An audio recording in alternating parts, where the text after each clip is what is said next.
a show for you tonight. We have my co-host. Let me not forget my co-host because she's, they say Tom Joyner was one of the hardest working men in radio. But the woman sitting all the way to my left, she's hard working all around. I mean, she do a little bit of everything, and man, I got to bear witness to that. Hey, Miss Wynn, appreciate you being here tonight. Thank you. Thank you. We have our special guest that you and I both feel so much love for. Oh, yes. And you know what? Dear into our heart. This young lady is dynamic. Man, the things that she's doing, not just on the business side, but the things that she's doing in the community, it's just incredible. And our audience get to see and hear from her tonight firsthand. And you know what? Let me go ahead and make these introductions because I'm so excited. We have with us this evening Miss Brianna Lewis.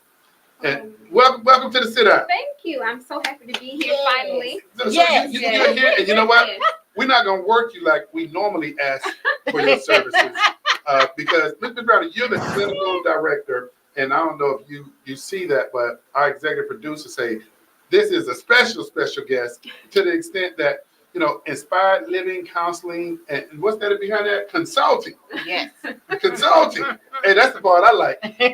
But Ms. Brianna, She does it all. what have you been up to lately? Woo, working and still just trying to make strides for the community and make mental health care accessible. That's my mission. And mental health is a priority across the board, no matter where you go. Yes, it is. But you know what? Before we dive into that, I cannot do you justice without just kind of saying a few more things about you. Because hey, Ms. Wynn, this is a bad woman here. Yes, sir. Yes, sir. But you founded Inspired Living, correct? I did. I am the owner and founder. Clinical director. We're talking about Inspired Living Counseling and Consulting. Born in Orlando, Florida. Attended. Go ahead. I'm going to let you do this one. The Florida Agricultural and Mechanical University, sitting on the highest of the 7 hills. Don't she sound like the General Attorney Greg Jackson? Hey, only thing she didn't do, and see, I'm not a runner, so I can't do it. But I was gonna hold off. No, don't do it. Don't do it. There you go. It's only right. It's only right. Hey, but hold up, you can't do all that without letting people know. And me and Miss Wynn congratulated you because something happened just recently. Yes, it did. Yes, it did. I something that I've been working towards for a very long time, to continue my passion and love for community service. I am now a member of Delta Sigma Theta Sorority Incorporated. Yay! Congratulations! Thank you so much. I don't know which way my daughter's going to go, but she's been.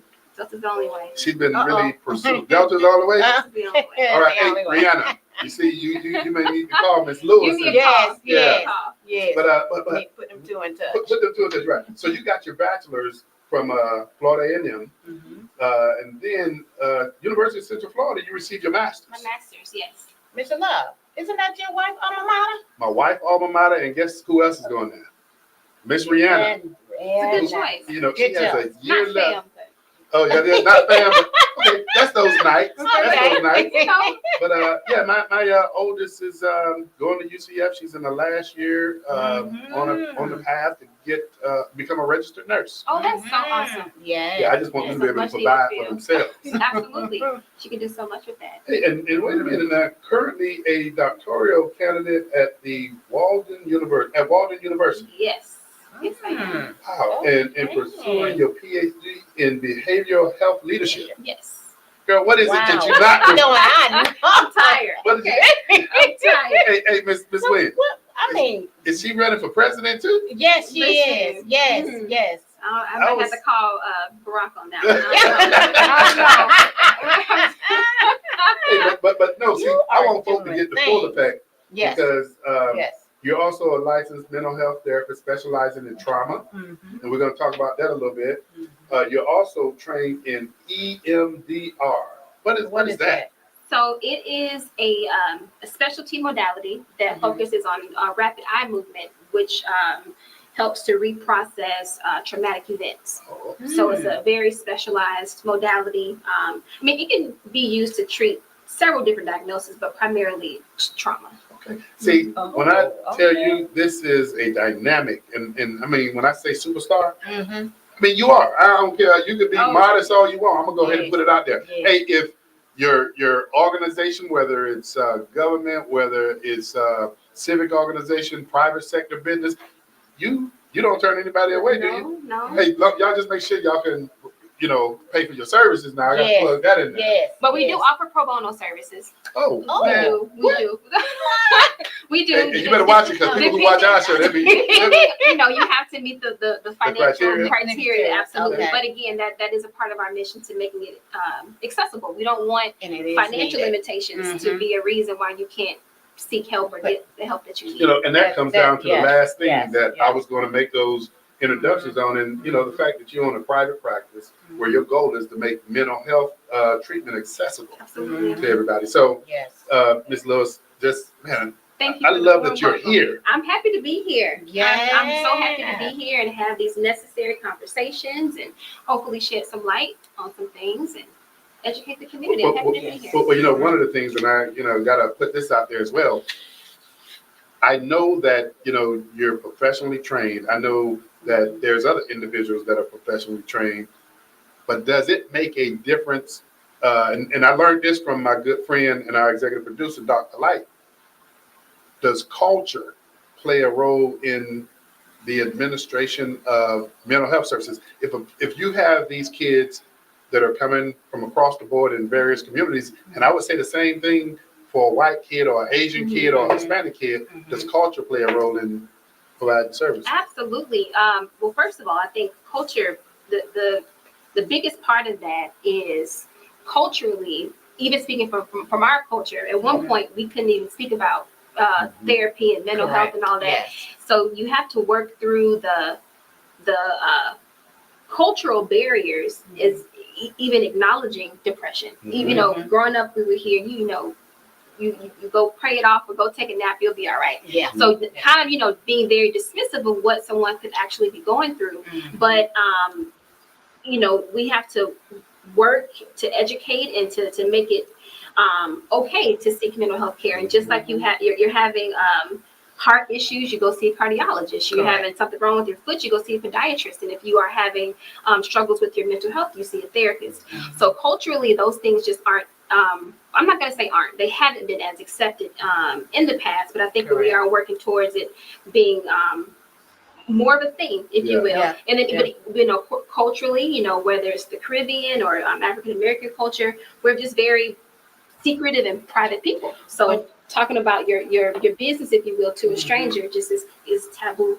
But I noticed too, a lot of athletes are coming out talking about mental health. I know for one, Simone Biles, when she was on the forefront with hers and stepped away from her gymnastics, I see a lot of other ones are coming out and to discuss, like you said before, it was like a hush hush. Oh yeah, Good no, point. it wasn't a thing. And I appreciate celebrities and individuals that have the platforms to take those types of steps because people are looking up to them, people are watching them. So if they normalize it in a sense, it makes, us common folks feel like, okay, maybe, if they're going through it, they have all this money, fame, Yeah. like, my issues, they have as well. So it is important for celebrities and individuals with platforms to speak up about it. Yeah. But I think she's feeling comfortable and countless other celebrities is because not only has society, making a slow pace towards making it okay, but also these big organizations are providing the support to their athletes. Like I think I saw at one point, I was going to apply. The NFL was looking for a therapist. Wow. And Wow. different things like that, but Yes. just different EAP programs, so employee assistance programs, just the resources, having them in house for for your employees. I think it's making it more. You bring up a good point, and I hope that small businesses, large businesses, that you're receiving this broadcast, because when the NFL and these pro sports organizations are making that readily available in-house, what they realize is that contributes to their bottom line. If these athletes that you're paying millions of dollars to, Absolutely. if they're just, physically capable, but then their mental health is ailing, Absolutely. Right. that's not good for their bottom line. Correct. It all Okay. works together. Yeah, Everything works together, and I think your quality of life is only as good as the quality of your mental state. that's So true. and physical health as well. So it all works together. Like if one thing can't be, copacetic and something is off, you're still not going to feel like You yourself. know what we used to believe about these professional athletes? What we used to believe about these athletes was, you got the money, Right. you got what's no the problem. problem? Right, You right. know, What- but- yes, But yes. as some of the rappers say, more money, more Yes, more problems. Absolutely. So And what they're do you still human too regarding Because, but what's their see, job I think too, classification. bringing more money, that just, you have to have fundamentally, I think you have to be in a good place before you get the money, because the money is only going to bring in more headache. Mhm. Even looking Yes. at Robin Williams, that's one of my favorite actors. Oh, he yes, he yes. he died by suicide, Yeah. unfortunately. Mhm. But you think of situations like that, you have the money, the fame, but then you also have people using you. You Mhm. risk exploitation. You risk not having financial literacy, blowing through the money. So just so many Yeah. Yeah. things that come with that. But I think you would imagine that with money comes happiness, but Mhm. honestly, money makes you, if you misuse it and you aren't fundamentally in the best Mhm. space Mhm. mentally, money can drive you You- to a very dark place. I think there's three things if you come into money that needs to be set in place. One, everyone needs to do a mental health check. Two, they need to go through some type of financial literacy Absolutely. classes. You're right. You're right. Those need to be two mandatories. Absolutely. Mhm. Yeah. And because you don't know, especially you give money to the wrong person, you don't know how to manage it. Yeah. You don't have before you know it, you've blown through it. Right. And then two, learning how to set boundaries with your families, because everybody gonna have a handout. They hear about you, coming into a few dollars. So you have to be able to manage it. But if you don't hone in on those areas, I think that's the recipe for disaster. I'm sitting here and I'm listening to this conversation and I'm thinking, if I had money, the first thing I'd come to get my mental health services from you would be to counsel me on how to say no. No, Yeah. absolutely. How to say no. Hey, if you're listening That's to a this good one. broadcast and you have a question or you need some guidance, hey, please call the show. That phone number is 321-483-7002. Once again, that number is 321-483-7002. And we're honored to have Ms. Brianna Lewis in the studio with us. She is the owner, operator, clinical director, founder of Inspired Living Counseling and Consulting Services. And yes, we're talking about health and wellness, but we're talking about mental health. And Ms. Lewis, hey, we don't even need the punch sheet because you're hitting on all cylinders. And you're Very right. well. It is so important. But let me ask this: the range of the ages that you provide counseling services. What's the range? So I have contractors, interns. So between all of us, we see a pretty vast range of from adolescents. So typically about the age of 2 or 3 up until late adulthood. Oh, okay. Oh, wow. And you said something, and I want to make sure that I put this out there. And you've been great with, and I'm talking about you as an entrepreneur, but also giving back to the community. It was times that the Florida Economic Consortium would get calls from parents that are saying, my child needs some counseling services. Where do I go? Who can I get this from? And because, the fee-for-service organizations, the first thing that they were asking these individuals were, what type of insurance did you have? And then if they didn't have insurance, letting them know, hey, we got a sliding fee scale. And the population that contacted us, they can afford it. Right. So if you are a parent, and thanks, Dr. Polite, for strolling that number across. And for those of you who are watching us on Facebook at Let's Talk Nation USA, or that's watching us on www.ltnnetwork.net, we welcome you to call us at 321-483-7002. And Ms. Brianna provides some services. You have to be eligible, but she does provide some services pro bono. So we appreciate it. Yeah, and we also take insurances as well. If the individual does have insurance, we take And do you take the sliding fee scale? We do. Okay. We do. And for those of you who may not be familiar with that sliding fee scale, that's when you come in and they'll be amenable to looking at, okay, what can you afford to pay? Here's where we will work with you on. Yes, exactly. And even even sometimes with the insurances that we accept, which are Cigna, Blue Cross Blue Shield, United Healthcare, and Medicare, sometimes those copays can be a little high. So, if you need assistance with that, depending on what we have available, we could possibly assist with the copay amounts as well. Okay. Well, I do want to plug this as well. We have relationships with the faith community that's incredible. I mean, I really appreciate, and I'm not going to call any names tonight, because when you start calling one pastor or preacher's name, you miss somebody. Yep. Then you get that call afterwards. But the faith community and these pastors, we've had plenty of dialogue. And the great thing about it is those pastors are having conversations with their members that come to them with an assortment of issues. No, I love that. And the fact that they know if this is something dealing with mental health, and the pastors are diverse in terms of their occupation. Some of them have, some of them have counseling. But the thing that I love, and I can speak about this pastor because this is my father-in-law. I'm talking about Pastor Richard King. He understands what he has expertise on counseling and what he doesn't. And so a lot of the pastors I have a relationship with talk about the fact that they know when to go ahead and send somebody for domestic violence counseling or some other type of counseling. So I appreciate that, because what we used to get from people was they would call and say, well, my pastor told me to pray and stay. Yes. Yeah, exactly. And see, and that's also something that I'm very passionate about as a Christian. I feel like you can have both. Like, you can have Jesus and you can have therapy. And the thing, again, just going back to what if you need a specialty service, you go see that specialist. Correct. So I think a pastor can guide you from a biblical standpoint, from a spiritual perspective. But if something's wrong, you have a chemical imbalance, you need. I love what you just said. You can have Jesus and you can have both. You can have a nice combo. You can have a nice combo. But I think sometimes too, again, I was born and raised, in the Baptist church. I'm a Christian to this day, but I do think at some points you kind of feel like you got to choose. Like, either you can confide in God and wait for the discernment on what's needed, or kind of what, which way to go with it, or you can do away with your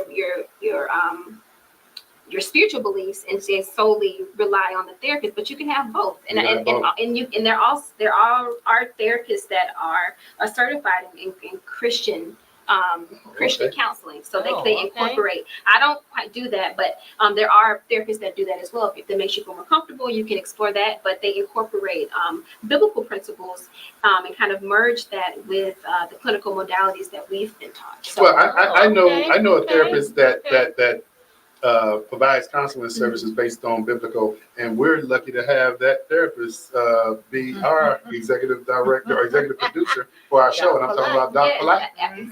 Exactly. Yeah. And I think that's important too. So it's, if you feel that conviction to where you feel you need someone to merge the two, there are therapists that can do that, such as Dr. Polite. But yeah, that is something that I'm passionate about, because again, I think a lot of times, even growing up, you kind of were just told, kind of just pray about it, and again, have the discernment to to hear God's voice when He speaks to you. But sometimes you need a little more, a little more specialized treatment, and that's completely okay, because you can't have both. I love the fact that you mentioned you can get a combo. You can go everywhere else. You can go to McDonald's, Burger King, anywhere else and get a combo. Why can't you get a combo when it comes to loving Jesus and go and get some professional counseling? Absolutely, you can definitely have both.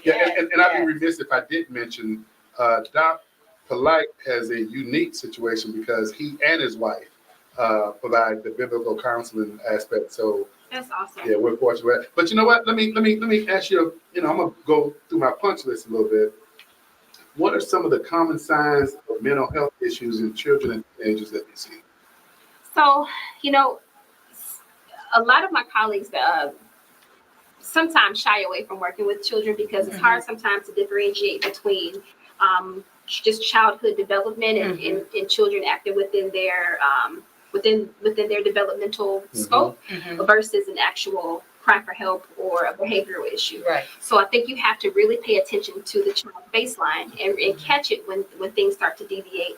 But it can be a variety depending on what the diagnosis is, as far as warning signs go, from acting out. You should know your child. You should know how they act, and they start doing things that just are outside of their norm. There's usually an indicator or a cry for help of some sort that something's going on.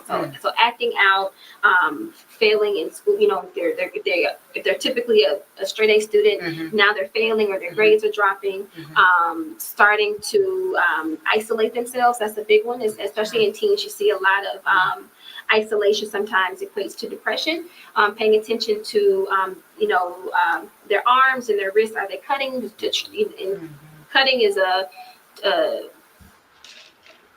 technique, if you will, or a coping skill sometimes for adolescents and teenagers that they use to feel pain. Sometimes they feel that they're Well, let me, because this is real interesting, and I'm not by any means devaluing mental health, but think about going back in time, and I'm going to talk about when I was coming up, the fact that children could have been experiencing mental health, but when I was coming up, the therapy was I wasn't going to say the therapy was a butt whooping. There you go. Because which creates a whole other can issue. of trauma. That's a whole other. So I'm gonna look at the camera and say, "Hey, Mama, I think I need a refund on some of the but think about now, people are more familiar with mental health and their services that can be provided. So it's not the old school therapy that we used to get. Now people can actually, or young people can actually get help. And I think it's too a lot. I mean, I definitely got whoopings growing up, but I think the thing with whoopings is that oftentimes we weren't affirmed in how we felt, and our feelings weren't validated. You kind of just do as I say and shut up. So you really don't have a chance to express yourself, and that could be a indicator, if it's not an indicator, but a red flag. If the child feels that they're not able to express themselves, or if they've come to their parents with a challenge and they're kind of just brushed off and it's dismissed, now this child wants to do something to stand out, to feel heard by their parents. So just being mindful of those kind of things. But yeah, I mean, when you, again, back in the day, you just got a whooping, you dealt with it, and then your mama cooked dinner, and now everything's okay. Nobody talked about anything. You just got your whooping, you went to your room, you was on punishment, maybe got your TV taken away, then she'll cook dinner the next day or breakfast, and nothing ever happened. But again, no emotions are discussed. That's true. No, the issue wasn't discussed, so you don't really have a productive conversation. It's just more so just being condemned for whatever you did without actually discussing it. And I think when you said just go in after the whooping and don't say anything, I think that's a lot of young folks now can't express their feelings. But hold up, time out though. I mean, back in the day, if I'd have gone to my mom and said, "Mama, can we discuss why you gonna get this?" We gotta go ain't no discussion. We're gonna discuss the dishes. Discuss why you did it. Hey, but no, I had to throw that out because now, we live in a culture to where parents are encouraged to let you know why you're being punished. When I was coming up, that was not encouraged. Explanation. No, you don't. That, and then too, I feel like discussing things and actually having a sit-down conversation sometimes is deemed that's not a child's place to just talk about stuff. You just do what I say, and that's the end of it. So you're talking about, and we're shifting to where we live now and where we were, because before it was one of those situations where, and I grew up in that era, a child was to be seen, not heard. Yes. And I think that's what we need to kind of get back to. But to me, this generation here, some of them is just so to the left part of it. They won't understand. This is a very, very challenging. Because one of the questions was, how can social media and the technology impact the mental health of the young people? Ooh, good glory. Oh man, this is just such a different time. This is a time where promiscuity, drug use, disobedience, just everything is just so normalized and made to be okay, and everything's in the forefront. you don't have to hide any. Just all all this stuff is out there. So you have all these influences, the pressures of these kids wanting to feel cool and involved and and kind of in the know and being hip. So that is a huge influence. Just, I mean, even when I was growing up, there were pressures to want to fit in and to want to be a to part to of be something. cool, right? And I didn't even have the pressures of social media. So you already have that pressure, but now you see it every day. And then also too, social media, you're constantly comparing. So these kids are seeing their classmates posting in Jordans or their parents driving this. I'm like, dang, like I don't have that. So like that just creates such a mental burden on these kids that is just really unnecessary. And I don't think that they're not able to realize that social media can be whatever you want it to be. Like it's not a real place. Like you can crop a pair of the latest Jordans on your feet if you want to. Like you can literally stick it on your feet and make them look like it's yours in the picture. So it's not a real thing. But it's even in the clients that I work with, social media has been such a mental burden on these kids. Just the pressure of having to keep up and again just comparing and them, their self-esteem not feeling as if they're good enough and just body image, and it's so much that goes into it. So let me ask you this, because as we were talking about, old school, new school, I have two daughters, and my nephew growing up used to discipline my nephew, and no thing. I mean, it's done, it's over with. But discipline my daughters, man, they walk around the house and eyeballing you, and I got to look back down at them and just make sure, and I'm thinking. That was a few days ago, but I mean, I'm not in the field, but I will tell you, my daughters took being disciplined a whole lot different than my nephews. I mean, I had to keep my eyes on my daughters. My nephews, they take it and it rolls off of them. So I don't know if there's a clinical difference because and girls mature at a faster rate. So maybe my daughter was like, "Hey, that's your last time." But then, it's just it's challenging too because then nowadays kids, you discipline, and I've seen it again in the clients that I work with. I've had parents that have disciplined their children and try to give them the structured environment, and they turn around and call DCF on them. So it's just like with the as a parent, and I'm not a parent yet, but just from the parents that I work with and the children that I work with. It seems to be just a very thin line that you have to teeter between providing structure, providing discipline, having a healthy home versus disciplining too much. And now that can be misconstrued into abuse and all these other things. And now you got to charge before you know it. But this is an excellent segue because, and I'm going to use this vernacular and then I'm going to pass the baton to Dr. Light. But, we hear about the passage in the Bible that talks about spare the rod. Is it spare the rod, spoil the child? Yes. And so with that, see, I know y'all help me get it right. But with that, want to introduce our executive producer and also a good friend, Dr. Light. What's on your mind? Hey, what's going on? Man, Brianna, you're my girl. I every time I see her, I smile, because she is the epitome of what we need now in mental health. Yes. Because I'm a boomer. Our mindset is totally different when it comes to child rearing and behavioral expectations. And it's critical that this generation has somebody that can relate to what is now their norm. So she brings that absolutely to the table. She's fantastic at it. She knows her stuff. And that makes a difference because the last year, I'm trying to think back. The last year I was in the field doing community mental health and dealing with kids was 2015. I worked for a company and I had quite a few kids across different cultural backgrounds, and it was just different. And it had been a while since I dealt with a younger age, and she's much more equipped. That's what I was saying before we came on the air. I can't get out there and relate in a manner that will be really effective. Mhm. Hey, and speaking of that, and Yeah. not to cut you off, Yeah. Dr. Light, but speaking of that, Miss Brianna, what genre are you in? Are you X, Z, millennial? I mean, which one?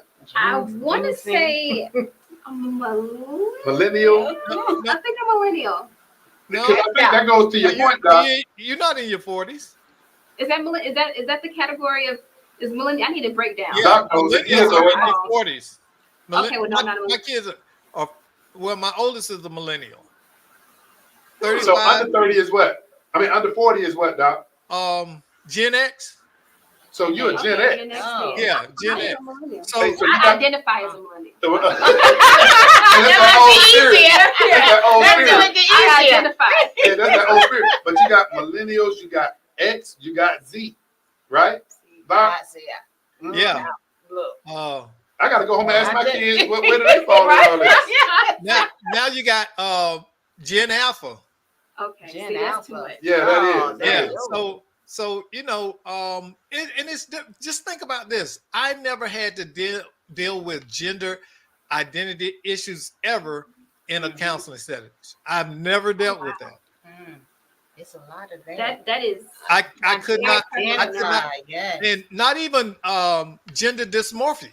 I never dealt with that. What? Tell me, y'all. You and Brianna trained in this. Tell us what that is. Gender dysmorphia is what was once diagnosed as you have a mental imbalance that centers around your gender identity. You believe that you're this. Well, it's no longer in the DSM-5 as a mental health.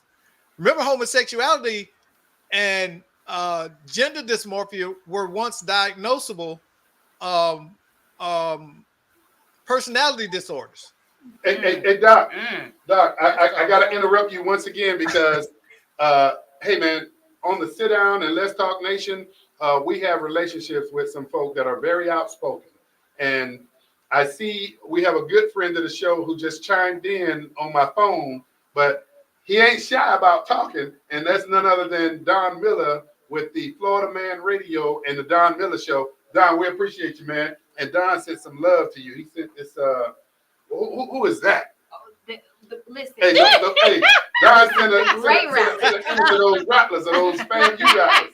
But Don, man, we Ready appreciate to you. strike. And Don has, for those of you who don't know, and Greg and Dr. Light and I, we definitely show love. Don Miller Show is one that you definitely need to tune into because Don puts it out there, and he's an advocate. He's a champion. Sometimes I got to call my good friend and go sit and just get him some mental health counseling. I'm not even trained. Yeah. So Don, I appreciate you, brother. I do got a question though, and I think this is what is Dr. Brianna, what is the most prevalent problem that you find yourself addressing over and over with your clients now? So for the clients that I'm currently seeing, what's been more recent, what's been a trend, I would say, or a challenge for them is millennial women, or what was the one after? Gen X women, feeling the pressures of having to conform to societal norms. And a lot of them feel as if, collectively speaking, just kind of taking a consensus from the majority of the clients that I currently see, feeling as if, a whole other issue, in my opinion, is just the complex that I think, and I'm guilty of it myself, is sometimes as Black women, we kind of feel that we have to be superwoman. And we kind of can just take on all these different hats and constantly just work and all these things. But at some point, it doesn't become productive. But feeling as if they've done all these things, but they're missing certain parts of their lives, and which creates insecurities. It creates a very depressive environment, if you will. And it doesn't. How they've expressed that they feel does not reflect the reality of how others see them. But so speaking to just not identifying the work that they put out and feeling it as if they're not good enough. Is it them putting Oh, wow. more pressure on themselves? Absolutely, but Wow. putting pressure on themselves because they feel that it's what they're supposed to do. Okay. Oh, Yeah, Because that's kind of the way that they've been conditioned. right. You know, that's very, very interesting. I just spoke to a conference about the strong black woman Mhm. label that so many black women subscribe to and believe that they have to meet that criteria. Mhm. And we just kind of put it out there. Well, no one's asking you to be a strong black woman. You guys are kind of taking on that title and putting that armor on, Right. and you're struggling under it, but you don't want to take it off. Right. So we Well, but I think Right. too, in speaking as a black woman who has dealt with this issue, it isn't necessarily a choice. It's kind of more so a conditioning. And Right. and I grew up in a single parent household. My father was in prison when I was younger, so I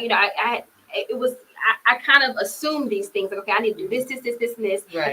Like I cannot feel like you kind Right. of just create these unrealistic goals, but you have to realize that you Yes. can't burn yourself out. Yes. So the Yes. thing is that it isn't necessarily a choice, but more so a conditioning, and you feeling as if you have to kind of meet these expectations Mhm. to be successful in a sense. I- So I think I- now on the back end, working with my clients who have had the burnout from Mhm. subscribing to that or from that conditioning, now they're feeling the depression, they're feeling the isolation, they're feeling all Oh, these things. Hey, Doc. wow. Oh, wow. And It see, looks this to is what me- I'm talking about the cult, Rod. When I say the cultural appropriate responses. Now, see, your daughters and my daughters can go to Dr. Brianna and Dr. Lewis and talk to her, and she can relate Yes. Correct. what Yes. they're Yes. saying. So Yes. she's going to give them a much more structured response Yes. than say me. You Mhm. understand? So that's Yeah. why it's so Mhm. critical for our community, especially to start embracing mental health. Okay, Right. I do it on the Right. Christian side now, but it's important. Mhm. And Okay, when I representation is recognize people It with is. mental health issues, I refer them to Dr. Lewis and others, Mhm. because there's a big difference in living life and dealing with a mental illness, and that impacts the quality of your life. And, you know, as we talk about, you know, Orange County government has had Citizen Safety Task Force. Mhm. Some of the revolving themes, if you would, Mhm. have been how do we identify Mhm. young people Yes. that would benefit from mental health Yep. services. Mhm. And so, Ms. Lewis, if you would, articulate what are some of the red flags that parents should be looking for. Mhm. well, That's a good one. an ACEs assessment Oh, is a that's a good. That's a good. That's a good. yes, is a great place to start. Doc, you saw that segue? I like that. Yeah. Hey, so you might want to tell people what What is ACEs is. So ACEs is an assessment that assesses children for adverse experiences. And again, with that being said, just kind of putting a pin in that, is oftentimes we tend to normalize traumatic experiences. Mhm. So whether it's food and poverty, or whether it's a parent being incarcerated, whether it's abuse in the home, exposure to different things, if that becomes your reality, and that's the reality of your cousin, the reality of your friend, it is not going to be deemed as an adverse experience. It's just kind of how life is. It's kind of just the norm. Reality, right. If that is your personal experience, as well as the experience of those around you, it's no longer a red flag. It's just the Right. norm. So, but it doesn't mean that it's okay. So the ACEs assessment is a great tool to help identify those adverse experiences, and the earlier that you can catch them, the more that they can be reversed. Because a lot of times too, with the age range that the ACEs assessment is administered to, those are the most impressionable years. And depending on how a child is reared within that very delicate time frame, could potentially have implications of adulthood trauma, how they develop their frontal cortex and just different things like that. So it is very important to catch these things when they're young and reverse them. So the ACEs assessment is a great tool to assess for potentially normalized experiences that are adverse and unhealthy. And for our audience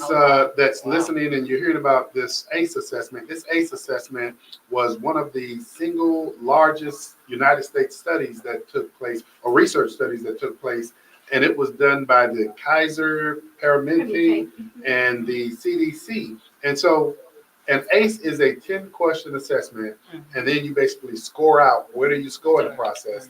CSG Tech Solutions has created a portal to where you not only take the ACE assessment to see where you stand, but it also provides you an array of providers that you can go to receive services. And you know, Ms. Lewis, we gotta bring you back. We gotta give you your own show. Yes. Doc, we're gonna have this conversation because mine is me and you and Miss Wynn and you, whoever else you invite. This is a conversation that we're extending to the community. How to get to know where expired living is at, how to get a hold of you. Correct. Matter of fact, Doc, we need another phone number that we need to put at the bottom of the screen. If they want to reach out to you and your company for services, what is that phone number? So our phone number is 321-622-3840. And I know Doc Polite will have that up on the screen. And Doc, I'll say it once again, that number to contact Inspired Living Counseling and Consulting is area code 321-622-3840. So I asked about the red flags, and we talked about ACEs. From a standpoint, how does ACE impact the long-term mental and physical health of individuals who basically get their score? That's to me, that's one of the first most important things. Right. Know where you sit. What has been an adverse experience for you? And one of the things that's on there, it asks the question, have you ever gone hungry? Did you ever feel like you were going to be homeless? Has there ever been anyone in your household that has been incarcerated? It asks these questions that, for the most part, we don't look at as being traumatic. Correct. But they are. Right, and they can have long-term implications. And again, and another plug is I know that you and I partner in the administration of the ACEs assessment. And when these children have high scores or have high indicators, we partner together to make sure that they have the resources that they need. So again, if these things, like I said, if this is my reality, if me not eating every day is just the norm, it's kind of what I'm used to, is what I expect. My cousins go through the same thing. My friends next door go through the same thing. It's not an out of the blue occurrence. It's just kind of my daily life. But if we're able to catch these things, get the kids the help that they need, we can prevent those seeds, if you will, of mental health challenges from being from growing. Right. So if we can catch them early, if they're not caught, unfortunately, they will progress into much bigger mental health challenges. You know what? I want to partner before we go off air. I also want to partner with you one time again, and also say to any parent that you're looking for help. You want to get your child assessed through an ACE. Ms. Brianna, what I want to do is offer up from the sit down is that we'll go ahead and take care up to 5 ACE assessments with your organization. And all you have to do is you can contact Inspired Living Counseling and Consulting at 321-622-3840. Let them know that you're calling, and Ms. Brianna, cut it off after 5. Okay. Cut it off after 5. That's all we can afford. And who knows? Maybe Don Miller from the Don Miller Show may contribute to 5 more. But yeah, we want to be involved. And on a serious note, Don has been very instrumental. One of the things I want to mention about Don, they provided scholarship funding for young people who want to go into law enforcement to actually go to the academy, the police academy. And we do need more young people, particularly young people of color, that go into law enforcement. Let's don't just complain about things, because I will say I'm a supporter of those who put on that uniform. And yeah, we do have some situations where we just need to deal with bad guys that wear the uniform. But you know what? For the most part, by and large, I support law enforcement. They're out there doing a job that if we did not have them, we'd be complaining. Absolutely. Absolutely. Necessary. Absolutely. Yeah. Yes. With the- So we gotta look at what else we can do with Inspired Living. I mean, what you're doing is incredible, and I mean, we Yes, sincerely appreciate you. Likewise, and I appreciate you all too. I think you all have a great mission, and you all set out to do amazing work, and I truly appreciate the opportunity to work in partnership with you to truly improve and better our community. Hey, I can't go off the air. Got another quick question, and the person asked, "Is ACE only for children?" And the answer to that is no. Adults who have experienced childhood experiences that have been traumatic, those things stick with us, as Dr. Lewis said. So, yeah, we focus on children, but adults can carry those feelings, carry that Yes. trauma with them. And the good thing is too, like you said, we focus on children, and typically the assessment is administered to children, but depending on their responses can really open up a window into potential resources that the parents need. So the parents can Right. also get resources and get help as well, depending on if those responses are positive. Yes, Oh, yes, indeed. that's great. Ms. Williams, what else is on your mind? We chiming down. Liz, the job that you are doing is just amazing. Keep it up. We I need appreciate that. more therapists like you out in the community. And representation is so important. And even in myself, and finding a therapist for me, it's important that I speak to someone about the most intimate and vulnerable things that they need to look like me. Yes. Just to know that Yes. these are potentially, I don't want to say shared experiences, but you can at least know where I'm coming from. You Yes. can relate to Mhm. culturally some of the challenges that I've had and different Yes. things like that. So representation is really important. And as you all know, with my interns, that's something that I truly love. I'm able to pour into them Yeah. because 9 times out of 10, they look like me too. Yeah. Yes. So, Yes. you know, they're Yes. able to Yes. be that representation Yes. and help someone to kind of bridge that gap between suffering and silence and actually getting help that Yes. they need. Let me see. This usually happens. We get to the tail end of the show, then people start sending me questions on my phone, and I'm gonna frame this up. I'm gonna try to frame this up as quickly as I can. But one of the other questions was trust in going to disclose things that are personal to you to a counselor, and that's all I got from that question. So I don't know. Yeah, but that's a real thing because I think a lot of times, and from what I've experienced, that being able to trust someone again with the most vulnerable Right. and intimate parts of yourself Mhm. is a barrier. If you feel like you can't trust them, Right. and 9 times out of 10, you're going to trust someone that looks like you. That's Yes. first. Mhm. But I will say there are only a few instances. So let me back up. So because perhaps some of the viewers and the listeners may not have ever gone to therapy. So a part of that initial process is we sign consent forms.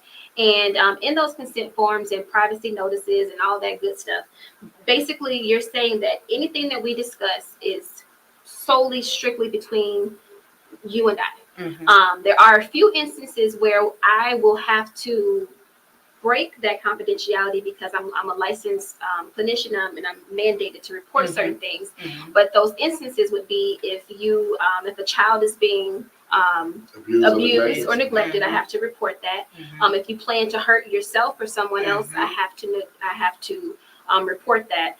And in some instances, if our records are subpoenaed. That also is a conversation that I would have with a client before they're just sent. Okay. But outside of those parameters, what we discuss is confidential. Hey, y'all, stop. We about to go off air. The one, this is the last one. Person just said in reference to the confidentiality, they were saying that clinicians are held to a similar standard as attorneys are in terms of confidentiality. And privilege and therapist client privilege, that is true. Yeah, and that's somebody who's not even a lawyer. I know who this is. Yeah, that is true. And again, like I said, those instances are the only times that I'm going to break that. And even from an ethical standpoint, ethically speaking, if I were we could have a whole full-fledged session, sit with you for an hour. We could go our separate ways. The next day I see you in public, so I walk right past you like I don't know you. So it's, we don't have a relationship outside of that therapeutic relationship. We don't speak. Yeah, it's We very don't different. follow each other on social media. We don't acknowledge each other. in public, so it's very confidential. Oh, It's very wow. And see, people need to know I didn't that. know that. Yeah, I didn't know. I didn't know I've that. done it all the time, especially like a brunch or something. You know, Orlando is only so Yeah. Right. big, and Yeah, I'll walk you right can past only have a What'd you say, therapeutic. Doc? I say you can only have a therapeutic relationship. There is strict boundaries in that because there is a phenomena called transference that can Mhm. occur, and it can become problematic. Mm, Well, you know I what, did not know Dr. that. Lewis, I gotta say to you, because our executive producer usually is the one that's telling me, "Hey, it's time for you to bring Yes. this on in for Orlando." Hey, but seriously, I'm gonna be having a conversation with Dr. Polite. I'm gonna be having a conversation with Ms. Wynn. We seriously want to consider you having your own show on LTN Network. I would love that. Mhm. So, Doc, we're gonna huddle up about this. Hey, give them applause. Give them applause. Yeah, we're giving them love. But once again, you're doing a phenomenal, incredible job out there. Amazing, yes. Thank you. Yes. We want to thank you for being on the sit down. Thank We you. look forward to you Yes. coming back, but coming back doing your own show. Listen, Yes. but until then, we can have a part 2 at some point. Okay, Okay, hey, looking forward to it. okay, Hey, for okay. those of you who are watching this show, this is the sit down every Monday from 6 to 6:45. But when we have special folk who just doing their thing, we run over. Hey, Yeah. hey, but look forward to seeing everybody next week at 6 o'clock. Dr. Lewis, we look forward to having you back. Ms. Wynn, as Yes. usual, you do an incredible job. Thank We'll see you next you. week on the Yes. sit down.